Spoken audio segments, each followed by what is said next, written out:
Puji Tuhan. Ya, Ya, kita semua bersyukur akhirnya bisa kembali dengan sukacita, dengan selamat dari Israel. Saya percaya bahwa setiap keluarga kita dan jemaat was-was ketika saya atau Pastor Yongki mau pamit dan semua rombongan pamit mau berangkat ke Israel karena kondisi mungkin dianggap tidak aman. Ternyata luar biasa, amannya luar biasa. Bahkan kita bersyukur karena kita bisa mengalami banyak hal-hal yang justru kita tidak bisa alami ketika lagi rame turis, Bapak Ibu ya. Di mana kita juga bisa berenang selesai baptisan, rededikasi baptisan di Sungai Yordan. Karena sepi, saya, Pastor Yongki, dan Pastor Albert dari Jambi, kita bisa berenang sampai ke tengah sungai.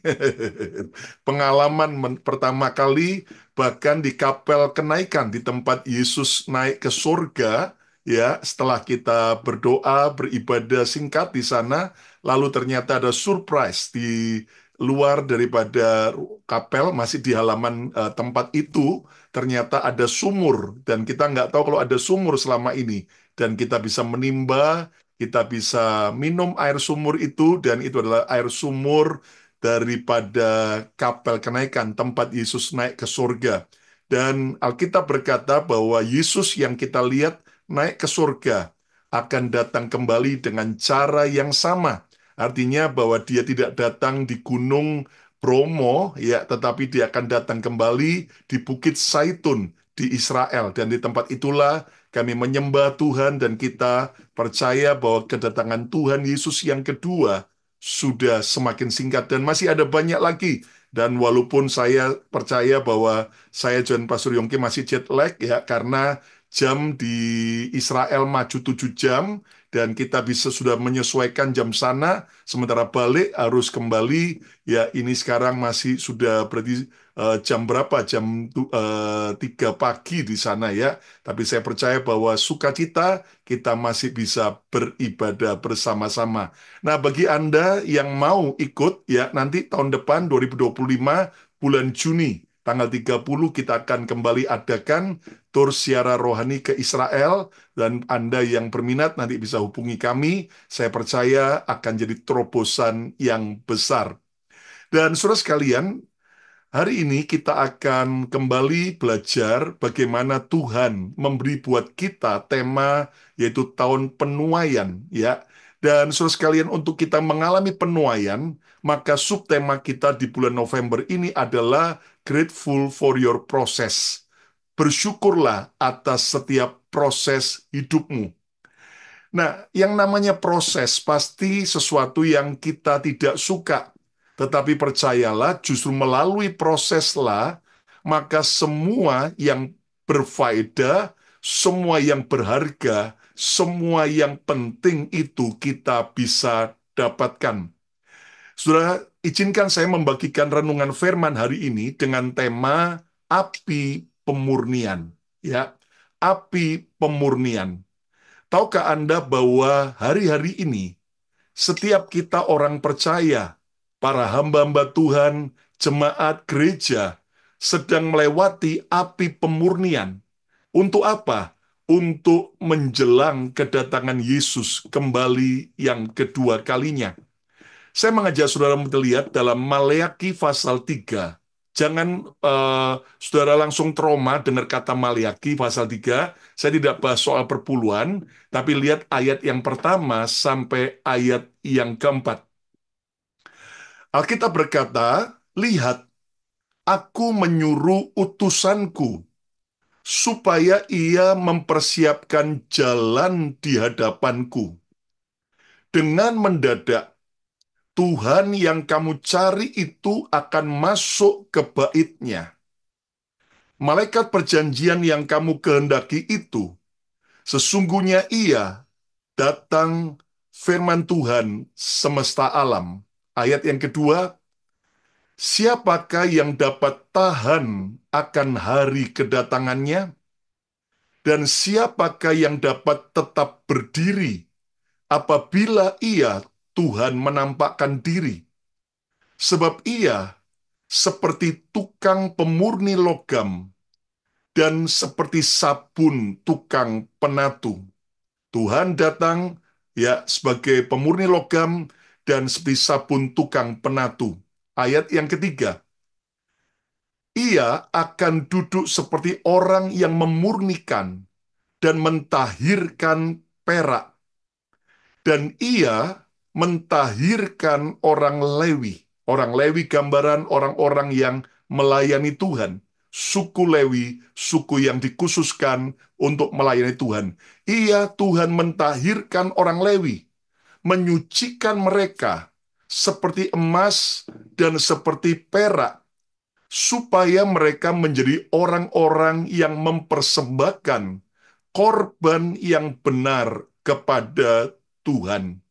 Ayat yang keempat, mari kita baca bersama-sama. Ayat yang keempat, 1, 2, 3. Maka persembahan Yehuda dan Yerusalem akan menyenangkan hati Tuhan, seperti pada hari-hari dahulu kala, dan seperti tahun-tahun yang sudah-sudah. Kekasih Tuhan, nubuatan Nabi Maleaki ini berbicara tentang kedatangan Yesus yang pertama, tetapi juga menjelaskan tentang kedatangan Yesus yang kedua. Coba kita lihat periksa lagi dulu dalam Maleaki 3 ayat yang pertama. Saya coba bacakan, ya Maleaki 3 ayat yang pertama, dikatakan, lihat, aku menyuruh utusanku, supaya ia mempersiapkan jalan di hadapanku. Nah, saudara sekalian, ayat ini digenapi oleh Yohanes Pembaptis.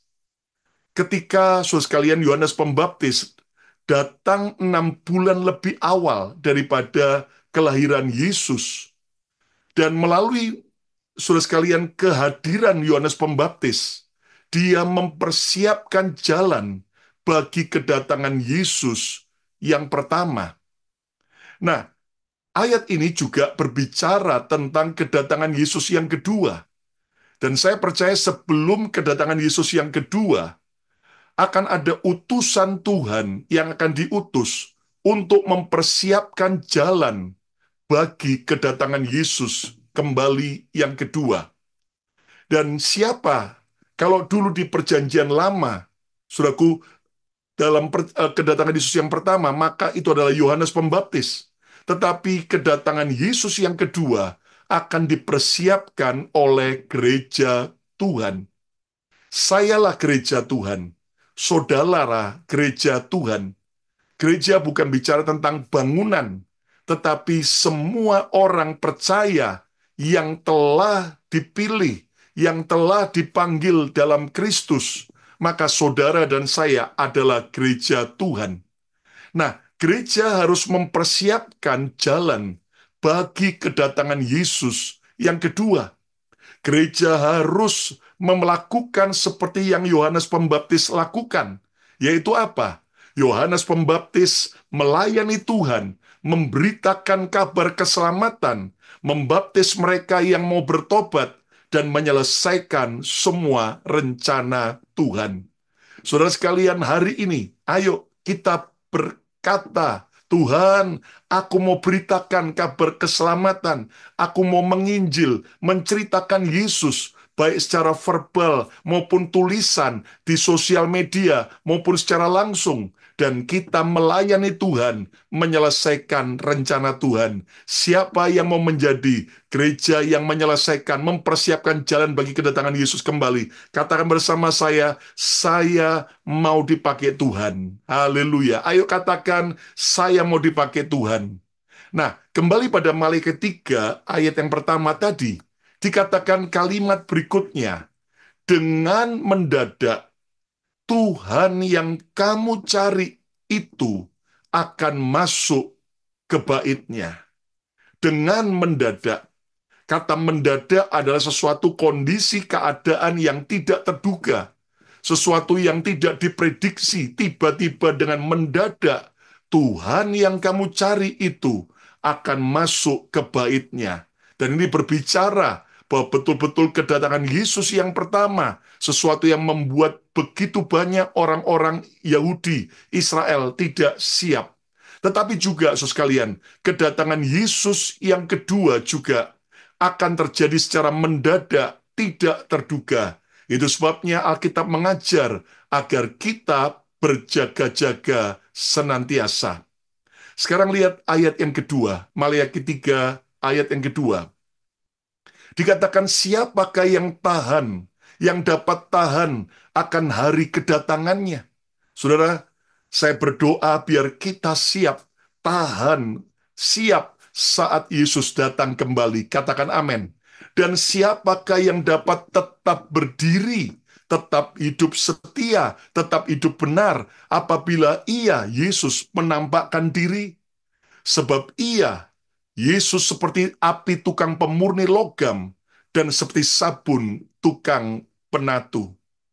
Saudara sekalian, kita bisa tahan menghadapi kedatangan Yesus yang kedua hanya karena anugerah Tuhan saja. Sebab kedatangan Yesus yang pertama, dia akan datang sebagai juru selamat. Tetapi kedatangan Yesus yang kedua, dia akan datang bukan lagi sebagai juru selamat, tetapi hakim yang adil. Hari ini mari kita belajar, dan kita harus mempersiapkan diri kita. Karena kemenangan Donald Trump ini juga sebenarnya, saudaraku, sedang menggenapi apa yang sedang dinubuatkan oleh Alkitab. Saudara, saya hanya memberikan sedikit bocoran saja. Besok saya akan sampaikan lebih detail di dalam podcast, dalam Mesbah Mujizat yang saya bagikan, di mana saudara sekalian ternyata peranan Donald Trump ini nanti akan kembali punya agenda memperdamaikan untuk seluruh bangsa-bangsa.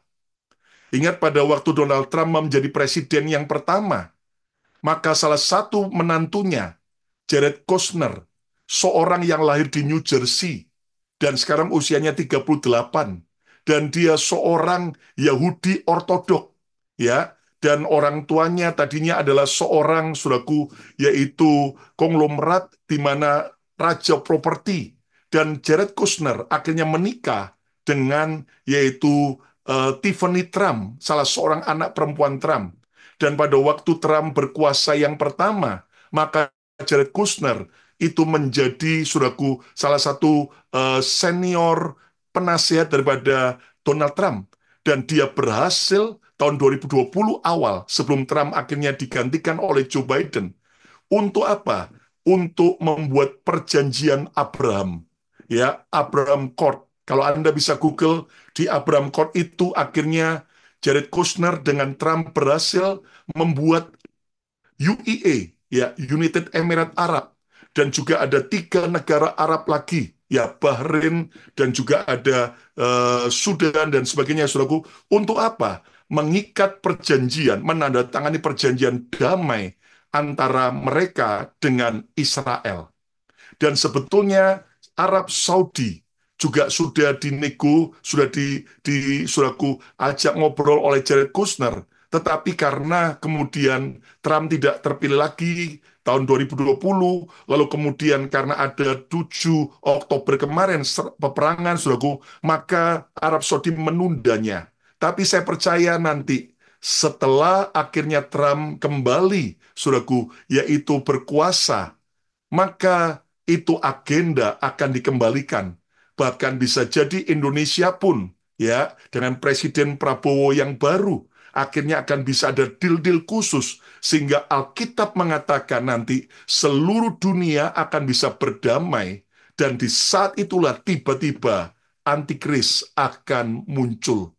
Dan antikris akhirnya mempersatukan dunia, mempersatukan bangsa-bangsa, mempersatukan dengan 3 bentuk. Yang pertama, dengan satu sistem ekonomi, dengan satu sistem politik, dan juga agama. Dan jelas itu adalah nanti agama yang palsu. Dan saudara sekalian, akhirnya didirikanlah dengan persetujuan damai bait suci di Yerusalem yang ketiga. Sesuai nubuatan Alkitab, bahwa di saat itulah antikris akan muncul dan berkuasa dan akan membangun tahtanya di dalam bait suci yang ada di Yerusalem. Dan Anda tahu kami yang ada ikut ke Israel, kami dikagetkan sekali karena ternyata tidak terduga di Silo, tempat daripada suraku bekas daripada bait suci zaman Nabi Eli, Nabi Samuel waktu masih kecil. Ternyata saudara sekalian, di situ sudah ada 5 lembu merah, red heifer, ya. Dan saudara itu ternyata dicari oleh orang Israel melalui berbagai proses dan mereka udah cari ke seluruh peternakan, ya, lembu merah yang ada di suraku seluruh peternakan Israel tidak ada karena ada satu bulu putih saja atau ada cacat dikit aja, maka sudah tidak sah. Dan Anda tahu, saudaraku, ternyata mereka sampai memberi iklan ke Texas, Amerika, karena banyak peternakan sapi di Texas, dan kemudian ditayangkan siapa yang mempunyai ya lembu merah, satu lembu akan dibayar 15.000 US dollar oleh Israel. Anda bisa bayangin kenapa mereka mau berani bayar harga mahal? Pasti ada tujuannya. Dan Anda mengerti, saudaraku, sesuai dengan bilangan 19. Akhirnya, saudaraku, ketika diumumkan, banyak yang respon menghubungi. Tetapi setelah dikirim tim dari Israel untuk mengecek, ternyata tidak ada yang lolos. Ada yang ternyata ada satu bulu putihnya, maka batal. Oh, ada yang cacat dikit, ternyata batal. Lalu kemudian akhirnya mereka, tim itu dalam keadaan sudah putus asa karena tidak menemukan di antara banyak penelpon ataupun yang menghubungi. Lalu diberitahu oleh salah seorang yang ada di Texas, hubungi satu peternakan ini. Dan waktu mereka ke sana, ternyata pemiliknya berkata, pemiliknya orang Kristen di Texas, aku tahu bahwa orang Yahudi akan mendatangi eh, kepadaku. Dan waktu diperlihatkan, ternyata ada sekian banyak lembu merah. Dan akhirnya diteliti, saudara, ada 5 yang akhirnya dibeli oleh pihak Israel. Apakah hanya 5? Kita tidak tahu, ya kan? Sebagian, saudaraku, mungkin dibeli, dirahasiakan, tapi 5 itu dibawa ke Israel. Dan Anda tahu apa kaitannya? Karena nanti pada hari pentahiran, maka lembu merah harus disembelih, dan saudara sekalian, itu akan kemudian darahnya dipercikkan untuk menghapus dosa, dan katanya satu lembu merah dipotong, itu langsung menghapus dosa bukan satu dua orang, tapi ribuan bahkan puluhan ribu. Dan akhirnya lembu itu akan dibakar habis, dan nanti abunya dikumpulkan sesuai bilangan 19, lalu kemudian itu akan abunya disimpan. Kalau ada pentahiran, maka diambil sedikit abunya dan dicampur dengan air, maka itu mentahirkan. Dan itu adalah berkaitan dengan proses daripada pembangunan bait suci kembali yang ketiga. Karena itu salah satu syarat untuk peresmian pentahbisan bait suci. Dan Anda tahu, lembu merah ini tidak dipotong di dalam halaman bait suci, tapi di luar halaman. Dan kita tahu secara arti rohani, dalam Ibrani dikatakan bahwa Yesus, darah Kristus, itu darah yang mengampuni.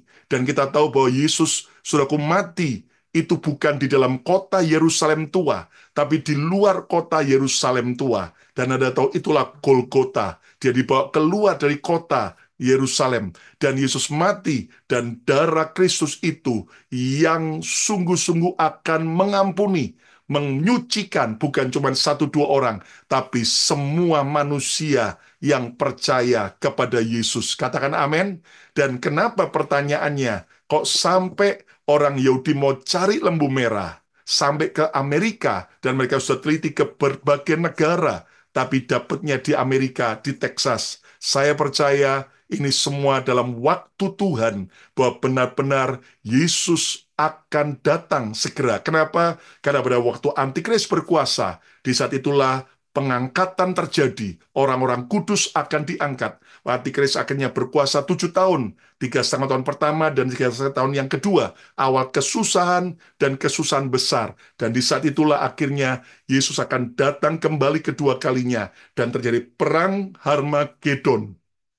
Yesus membela orang Israel dan akhirnya antikris dibunuh dan iblis diikat dalam lubang tanpa alas dan akhirnya Yesus memerintah di Yerusalem di dalam bait suci yang ketiga selama 1.000 tahun. Itulah kerajaan milenium, kerajaan 1.000 tahun damai. Dan itu masih banyak hal yang kita bisa belajar sampai nanti akhirnya ada Gog Magog, perang besar, sampai akhirnya langit dan bumi ini akan lenyap, dan Anda tahu itu semua sedang digenapi. Ayo coba katakan, Yesus segera datang kembali, ya.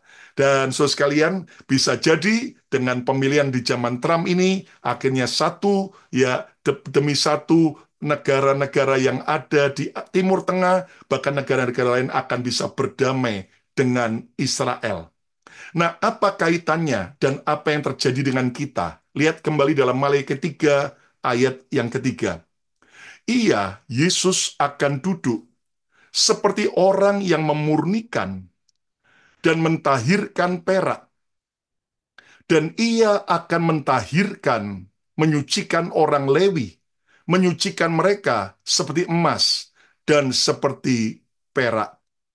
Saudara ingat bahwa hidup kita digambarkan sebagai perak, seperti emas.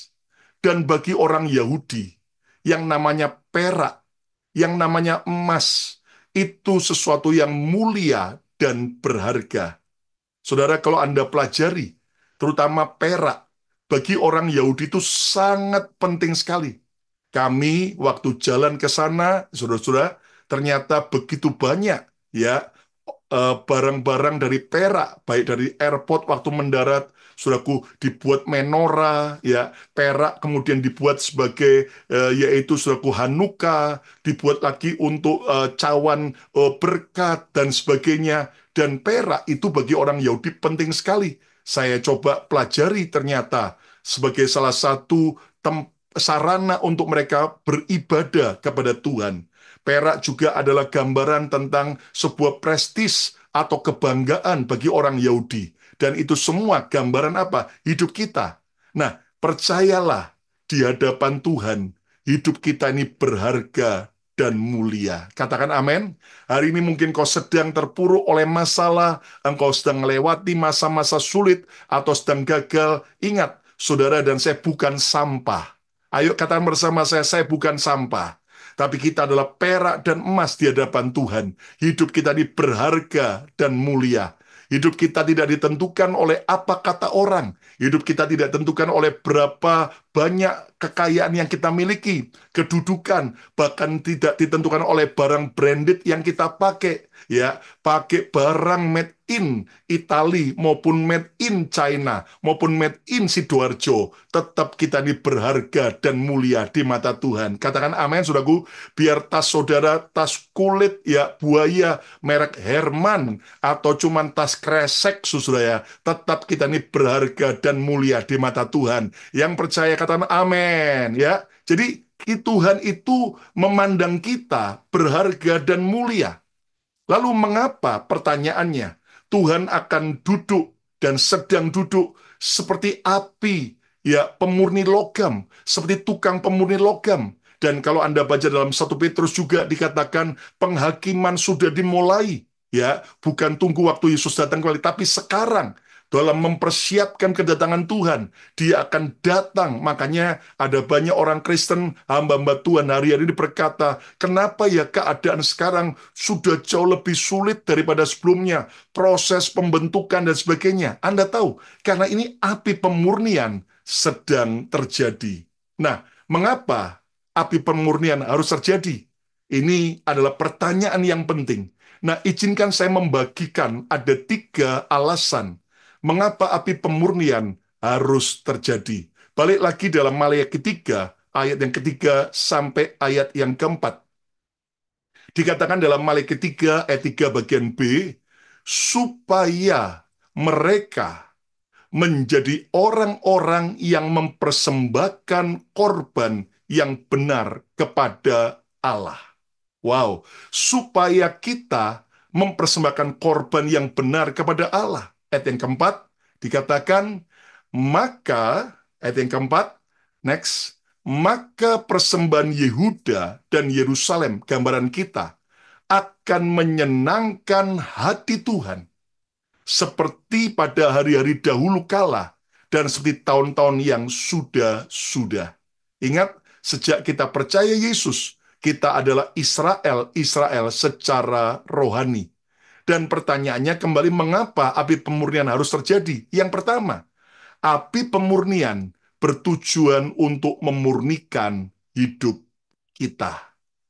Saudara, Tuhan mau melalui hidup kita, akhirnya ada korban persembahan yang benar dan menyenangkan hati Tuhan. Dan itu tidak bisa kita lakukan tanpa kita mau dan rela melewati api pemurnian.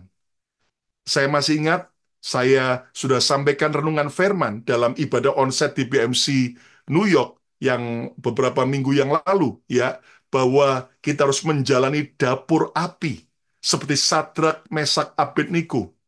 Nah, ini juga gambaran tentang apa? Tentang api pemurnian yang bertujuan untuk memurnikan hidup kita. Saudara tahu bahwa perak itu atau emas ketika ditemukan tidak langsung murni, tapi masih bercampur dengan logam-logam yang lain. Dan untuk memurnikan, untuk memisahkan, maka harus ada api yang besar. Dan api dengan suatu kepanasan sekian ribu Celcius baru akan mulai memisahkan antara perak yang murni dengan logam-logam yang kotor. Dan Anda tahu sekalian, hari ini juga ketika Tuhan izinkan saudara melewati api pemurnian, saudaraku, lewati proses yang menyakitkan, lewati kondisi yang betul-betul membuat engkau sepertinya sudah nggak berdaya. Ingat baik-baik, Tuhan sedang memurnikan hidup kita. Mungkin dulu kita tidak murni dalam iman kita. Kita mungkin ikut Yesus karena kita cuma ikut-ikutan orang tua. Tetapi sejak saudara lewati api pemurnian, Tuhan sedang mau memurnikan kita. Apakah engkau ikut Yesus, mengikuti Yesus karena keputusanmu pribadi? Mungkin ada saudara yang hari ini sedang dikecewakan oleh hamba Tuhan, dikecewakan oleh orang lain, atau bahkan mungkin keluarga Anda yang pernah membawa Anda kepada Yesus. Tetapi sekarang pilihan Anda, apakah Anda akhirnya kecewa dan meninggalkan Tuhan, meninggalkan gereja, gara-gara Anda dikecewakan oleh orang Kristen, ataukah engkau tetap punya iman yang murni? Aku tetap akan cinta Yesus. Aku tetap akan setia pada Tuhan. Saya berdoa biar saudara tidak gagal, tapi biar saudara lulus saat melewati api pemurnian. Yang setuju, katakan amin. Saudara, lihat hari-hari ini, ya, api pemurnian itu sedang terjadi, akan memisahkan motivasi hati kita yang salah dengan motivasi hati yang benar. Kalau kita ikut Yesus hanya karena berkat, hanya supaya hidup saya mengalami berkat, pertanyaannya ketika kita sedang tidak diberkati, apakah kita tetap mau setia kepada Tuhan? Sadrak, Mesak, Abednego berkata, kalau Tuhan tolong kami, Dia sanggup. Tetapi sekalipun Tuhan tidak tolong kami tidak akan menyembah kepada yang lain. Alias Sadrak, Mesak berkata, inilah iman kami yang murni. Kami tetap cinta Tuhan, kami setia sama Tuhan. Ditolong atau tidak ditolong Tuhan, kami tidak akan pernah meninggalkan Tuhan.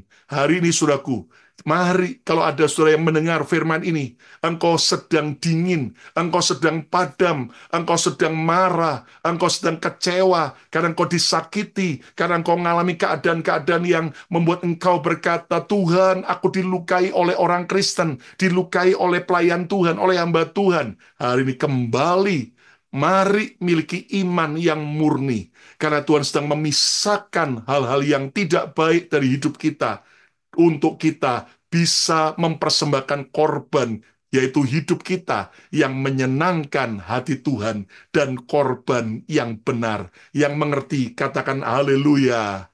Yang mengerti, katakan haleluya. Saudara, kalau misalnya handphone kita ini rusak, ya, nggak benar, misalnya ada something wrong, harus mulai dibuka, dibongkar, diperbaiki, ya, mana yang rusak diganti dengan yang baik. Demikian juga ketika ada hal-hal yang tidak benar dalam hidup kita, gereja yang motivasi melayaninya tidak lurus, sedang dikembalikan kepada motivasi yang benar. Saya percaya juga khotbah-khotbah kita hari-hari ini, ya sangat-sangat, saudaraku, harus serius memberitakan kebenaran. Kenapa? Karena Tuhan izinkan para haters di sosial media, kita salah khotbah dikit aja, kita khotbah keliru saja, wah langsung dibully habis. Kenapa? Karena saya percaya Tuhan izinkan itu untuk membuat kita para hamba-hamba Tuhan tidak sembarangan untuk mengajar, ya kan? Saudara, kita harus belajar yuk supaya kita betul-betul mau dimurnikan. Ayo, siapa yang mau jadi orang yang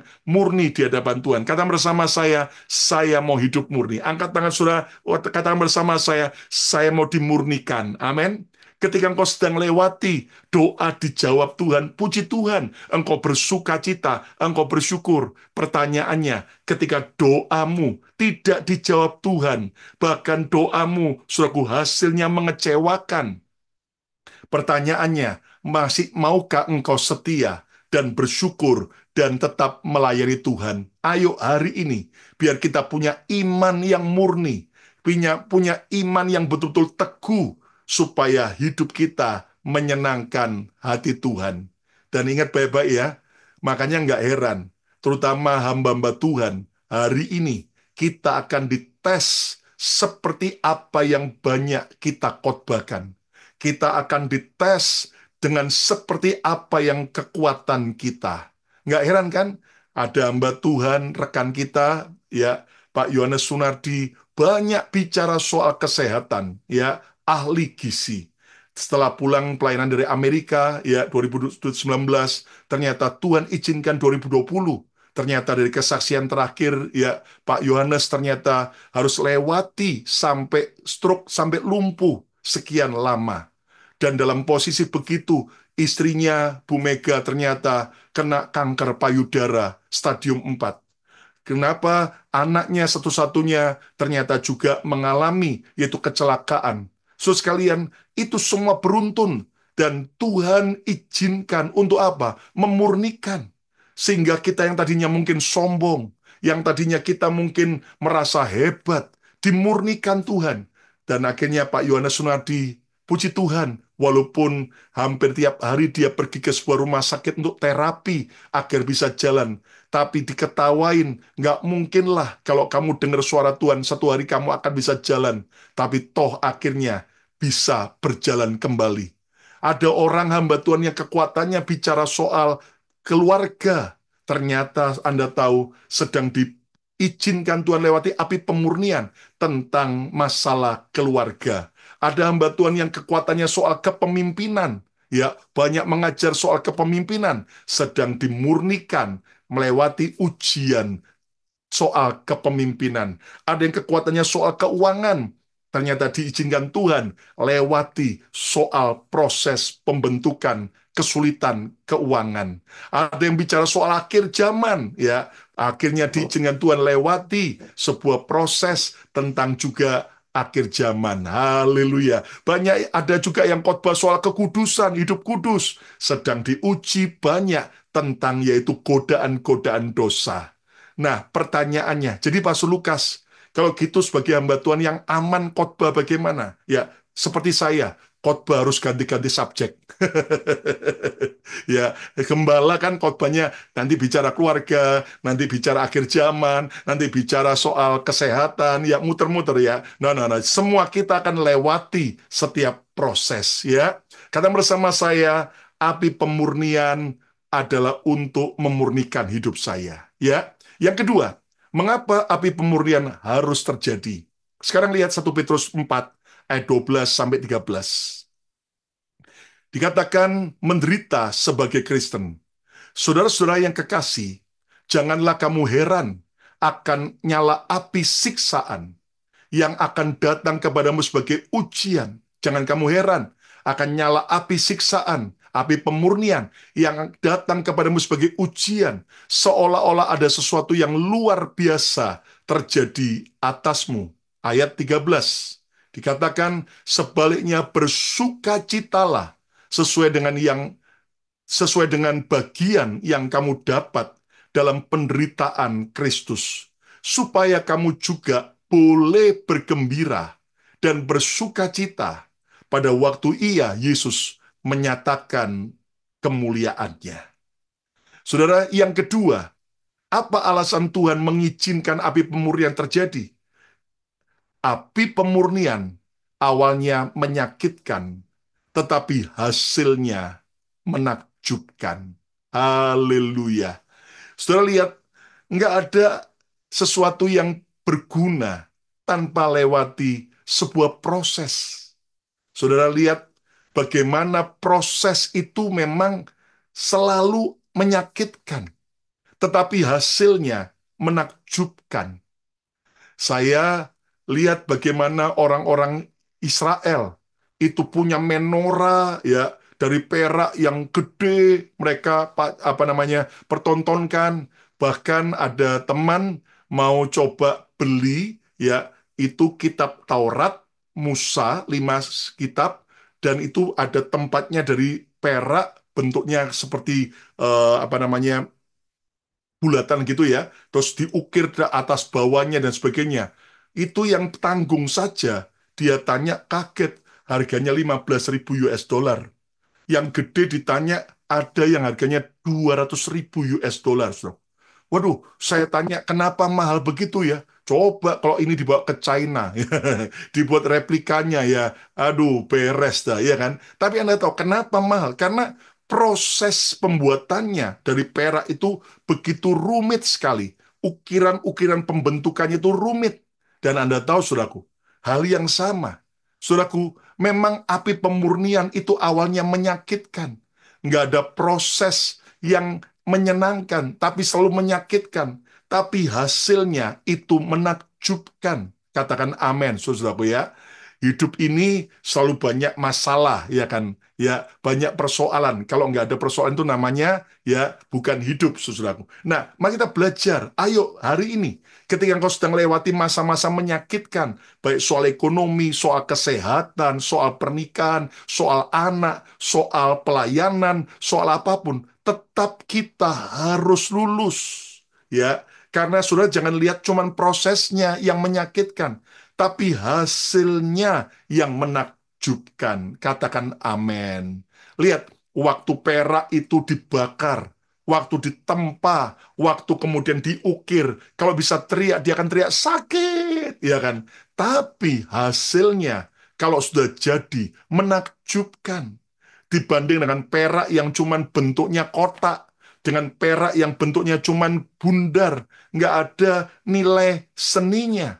Hari ini, ketika engkau sedang dibentuk, ya, engkau berkata, Tuhan, kenapa aku ketemu dengan orang-orang yang menyebalkan di kerjaan, di rumah, dalam pelayanan, dalam komunitas, ada orang-orang yang menyebalkan. Nah, karena yang menyebalkan itu dipakai Tuhan membentuk saudara dan saya. Amin. Ibarat sepatu kulit kita, kalau sudah kotor, harus siapa? Disemir. Gimana cara nyemirnya? Ya, disikat dulu, dibersihkan, ya kan? Nah, setelah sikat itu mulai, sepatu itu mulai bersih, maka dikasih sedikit, yaitu suraku semir. Lalu kemudian mulai disikat lagi sampai kinclong, mengkilap. Nah, saya mau tanya Bapak Ibu, waktu sepatu itu disikat, kalau dia bisa teriak bagaimana? Sakit. Aduh, kok tega kamu ya? Aduh, sakit. Nah, tapi saya mau tanya, yang mengkilat yang mana? Sepatunya atau sikatnya? Nah, lalu yang dibawa masuk ke pesta yang mana? Sepatunya atau sikatnya? Saudara, saudara pertanyaannya, mau jadi sepatunya atau jadi sikatnya? Ya, oh saya mau jadi sikatnya Pas Lukas. Saya sikati si kanan kiri, saya sikati. Tapi ingat, sikat nggak pernah dibawa masuk ke pesta. Ya kan? Selalu akan ditinggal. Hanya sepatu yang kinclong yang dibawa pergi oleh tuannya, pemakainya ke tempat yang berharga, yang penting. Nah, biasanya sepatu dan sikat tempatnya di rumah, tidak jauh. Amin. Makanya kadang-kadang istri ya disikat sama suaminya, perkataannya menyakitkan. Bu, jangan kemudian kepahitan minta cerai, Bu. Bu, jangan kemudian ambil sianida, Bu, ya kan? Tapi Tuhan izinkan perkataan suami yang kasar membersihkan kesombongan kita. Amin. Tapi para suami-suami juga, kalau sampai Anda diizinkan Tuhan melewati masa-masa sulit gara-gara istri Anda, ya, Pak, percayalah, istri Anda memang rinso yang mencuci Anda, ya kan? Nah, kalau ada mungkin teman kerja kita, yuduh, sikapnya, perkataannya, kelakuannya menyakitkan banget. Nah, saudara, jangan lari dari proses. Tuhan izinkan itu supaya apa? Supaya saudara dan saya melihat hasilnya menakjubkan. Saya membawa 3 sepatu Keds waktu ke Israel. Dan saya tahu di sana ada jalan-jalan berdebu. Maka saya sudah siapkan. Ketika saya pulang, apa yang saya lakukan? Saya cuci 3 sepatu sneaker saya. Saya cuci, saya kasih sabun, saya kasih air, saya kucek, ya kan? Saya sikat, saudaraku. Tujuannya apa? Supaya benar-benar semua debunya, kekotorannya itu mulai pergi. Nah, waktu saya sikat, itu sepatu mungkin bisa teriak sakit, kejam. Kenapa kamu tega? Tapi saya akan teriak, tenang saja. Karena kamu akan jadi sepatu yang bersih. Dan kalau kamu sudah bersih, saya bisa pakai kamu lagi untuk pergi kemana-mana. Dan setelah saya sikat, lalu saya kasih air yang banyak sampai semua sabunnya tidak lagi ada. Lalu kemudian saya sandarkan ke tembok ya di basement. Saya biarkan sekian hari, akhirnya kering. Dan akhirnya itu sepatu bisa saya pakai lagi. Hal yang sama, Tuhan izinkan sesuatu yang menyakitkan, sesuatu mungkin kehilangan orang-orang yang kita cintai, sesuatu yang sepertinya tindakan, sikap, perkataan orang lain yang menyakitkan. Tapi jangan lihat prosesnya, lihat hasil akhirnya, luar biasa indahnya. Katakan amin. Kalau Anda mungkin ada yang diberhentikan dari kerjaan, percayalah memang menyakitkan, tapi nanti hasilnya saudara akan dapat kerjaan yang lebih baik. Amin. Ketika engkau mungkin gagal dalam soal hubungan percintaan, percayalah karena Tuhan sudah siapkan yang terbaik bagi saudara. Amin. Kalau engkau mungkin gagal dalam soal pekerjaan, karena Tuhan sudah siapkan pekerjaan yang jauh lebih baik. Hari ini percaya bahwa Tuhan izinkan semua yang menyakitkan, tapi hasilnya menakjubkan. Amin. Yang ketiga, yang terakhir, mengapa api pemurnian harus terjadi? Yang ketiga, beresponlah benar saat menghadapi api pemurnian. Respon kita menentukan apakah kita lulus atau fail dan harus mengulang kembali. Lihat balik dalam 1 Petrus 4 ayat 12 sampai 15. Dikatakan, saudara-saudara yang kekasih, janganlah kamu heran. Jangan syok, ya, akan nyali api siksaan yang datang kepadamu sebagai ujian, seolah-olah ada sesuatu yang luar biasa terjadi atas kamu. Ayo kata bersama saya, jangan kamu heran, ya, jangan kaget, ya, jangan syok. Kenapa? Akan banyak hal-hal yang mengagetkan, yang mengherankan, tiba-tiba bisa terjadi. Kenapa? Ini membuktikan bahwa tidak ada kepastian di dunia dan hanya Yesus saja yang memberi kepastian. Amin. Sehingga saudara tidak bisa mengandalkan yang lain, tidak bisa mengandalkan orang lain, tapi hanya andalkan Yesus saja. Saudara, baru-baru ini ada salah seorang tim kami, ya, salah satu koordinator daripada BKC, Bethany Kids Church, namanya Ibu Anastasia Manuputi, yang 20 tahun lebih melayani bersama kami, setia, dan akhirnya, saudara, akhirnya kena kanker, dan menyebar dari stadium 4 sampai ke semua tubuhnya, sudah lewat kemo, dan akhirnya dipanggil Tuhan. Tepat sebelum kami berangkat ke Israel, akhirnya, saudaraku, kami sudah selesaikan semua ibadah penghiburan, kremasi, dan Anda tahu, saudaraku, apa yang terjadi? Orang berkata begini, loh, lah orang setia sama Yesus, kok malah cepat dipanggil Tuhan? Kok malah matinya karena sakit? Loh, kok kan Tuhan nggak sembuhkan dan sebagainya? Saudara, beberapa 1 minggu sebelum kematiannya. Saudaraku, setelah sering saya kunjungi, saya waktu itu kunjungi sendiri dan tiba-tiba waktu masuk ke kamar rumah sakit, saya begitu kaget karena di saudaraku di jendela maupun di dekat kamar mandinya, saya lihat ada malaikat Tuhan sudah menunggu. Dan saya berkata, Bu Ana, saya kuatkan dia, sudah siap nggak kalau Tuhan panggil? Karena ada malaikat Tuhan sudah menunggu. Lihat nggak? Oh iya, saya juga lihat, saudaraku. Dan walaupun itu adalah penglihatan secara manusia roh, ya, terkadang Tuhan lihatkan. Lalu apa yang terjadi? Saya adakan doa penyerahan sama dia. Saya pimpin dia untuk penyerahan dan sebagainya. Dan akhirnya dia siap. Tapi saya bilang begini, tapi Bu Ana, kalau Bu Ana sekarang dipanggil Tuhan, toh hari ini dua ponaan Bu Ana sedang dalam perjalanan dari Indonesia menuju ke Philadelphia. Mereka sudah tiba di Colorado dan mereka masih perjalanan dan besok pagi sudah nyampe Philadelphia. Kalau bisa minta ya perpanjangan, masa sudah jauh-jauh berjuang dapat visa, berjuang penerbangan, biaya, masa nggak ketemu sama Bu Ana, lagi masih hidup. Oh iya, iya, iya, iya. Ayo minta perpanjangan. Ternyata sampai ketemu dengan ponakannya, saudaraku, ternyata Tuhan kasih perpanjangan. Cuman saya mikir, waduh, kalau sampai dipanggil Tuhan sebelum waktu setelah kita lagi ke Israel, wah gimana? Saya udah siapkan isi saya dengan tim, ya Pastor Shirley dengan tim, saya ajari begini-gini ya, saya siapkan. Tapi saya bilang Tuhan, kalau memang boleh sebelum saya berangkat ke Israel atau setelah pulang dari Israel. Ternyata Tuhan itu baik, ya kan?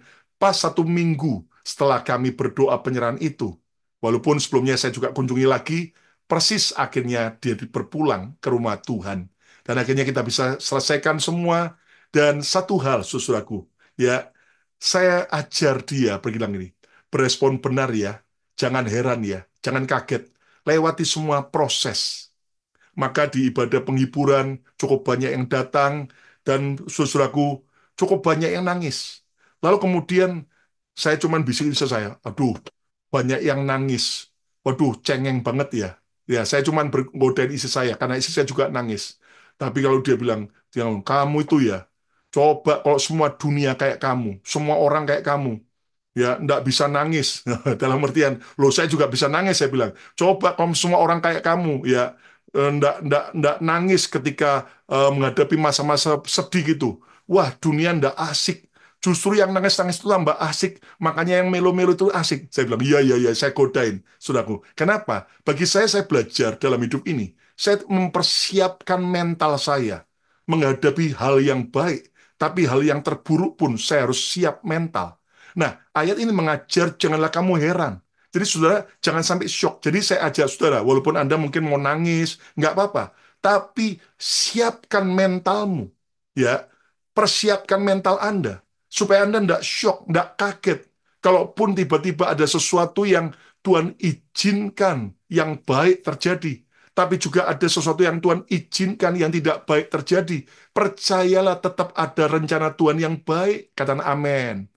Saya tahu di hari Minggu terakhir sebelum berangkat ya, saya bilang sama jemaat, ya saya izin berangkat ke Israel, doakan semua perjalanan lancar. Ya, saya tahu banyak yang responnya, "Loh, masa Pastor harus berangkat sih?" Ya, saya tahu Pastor Yongki juga sama kan. Nah, saya cuma bilang begini, tandanya satu saja, kalau pesawatnya masih terbang, berarti memang kehendak Tuhan. Tapi kalau ternyata semua pesawat akhirnya cancel semua, ya berarti bukan kehendak Tuhan. Ya, saya cuma gitu aja. Ya, saya berkata sama jemaat di ibadah yang kedua, minimal kalau sampai ada apa-apa, kita tidak ketemu di Yerusalem duniawi, tapi minimal ketemu di Yerusalem surgawi. Saya bilang, ya, beberapa orang pandangin.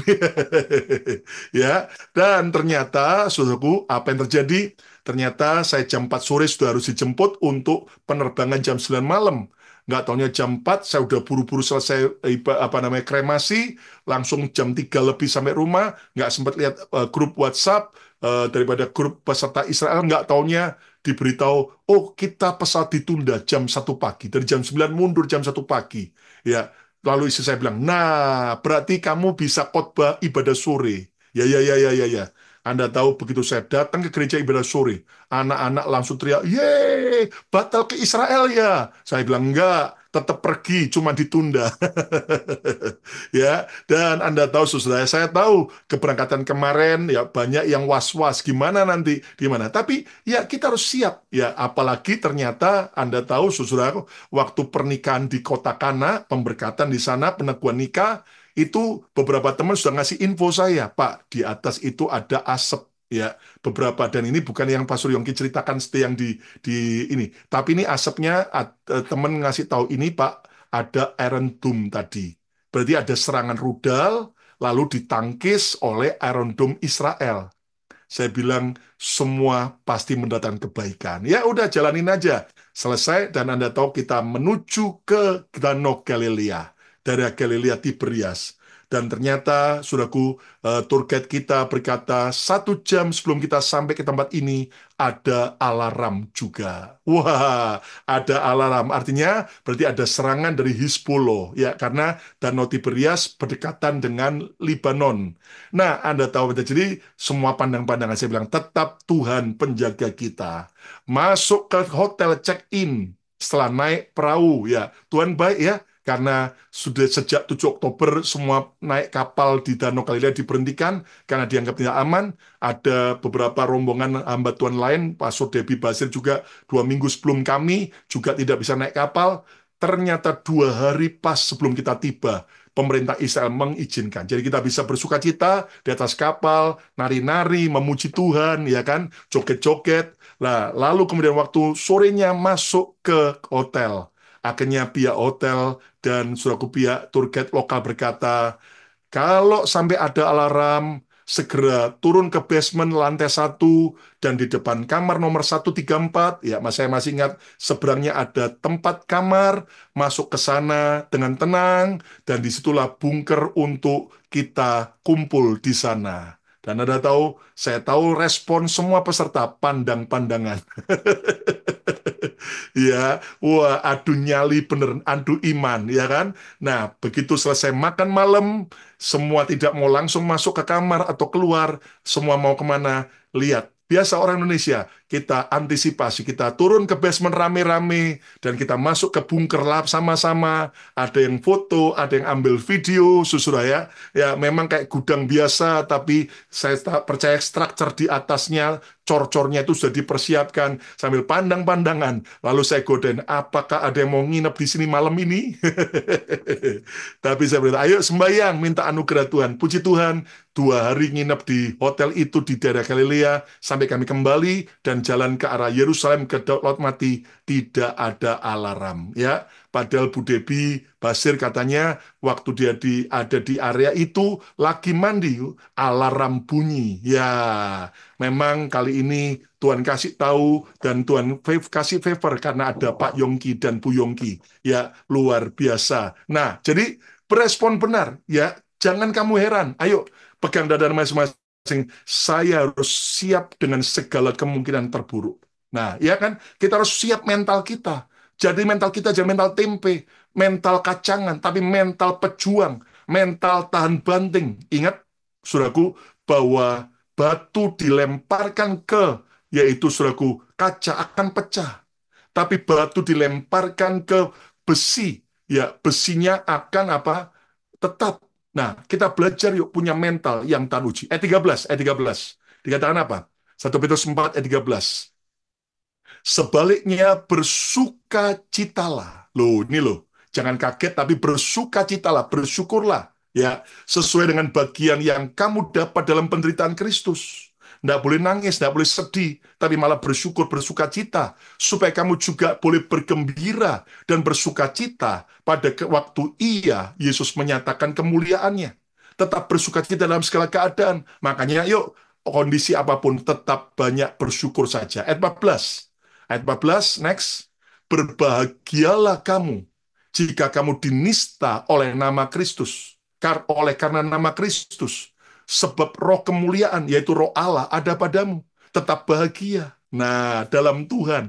Ayo yang sudah lama nggak bisa tidur, yang sulit tidur, gara-gara terus mikirin persoalan. Belajar tetap bahagia. Amin. Happy itu dari dalam hati. Kalau hati happy, maka yang di luar juga happy. Ayat 15 yang terakhir, janganlah ada di antara kamu yang harus menderita sebagai pembunuh, atau pencuri, atau penjahat, atau pengacau. Artinya, makin hidup benar, hidup kudus. Jangan karena kita dihina, karena kita berbuat dosa, tapi biar karena kita hidup benar dan hidup kudus. Amin. Kesimpulannya, next. Jangan panik saat api pemurnian sedang terjadi dalam hidupmu. Sebab itu adalah bagian dari rencana Tuhan. Ingat, mengapa api pemurnian harus terjadi? 3 poin. Yang pertama, api pemurnian bertujuan untuk memurnikan hidup kita. Yang kedua, api pemurnian menyakitkan, tapi hasilnya menakjubkan. Dan yang ketiga, beresponlah benar saat menghadapi api pemurnian. Doa saya, biar kita semua lolos dan lulus dari setiap api pemurnian yang Tuhan izinkan terjadi. Percayalah, di balik semua yang menyakitkan, pasti ada hal yang ajaib yang Tuhan sediakan. Ada penghiburan, ada kesaksian yang ajaib yang Tuhan izinkan kita saksikan.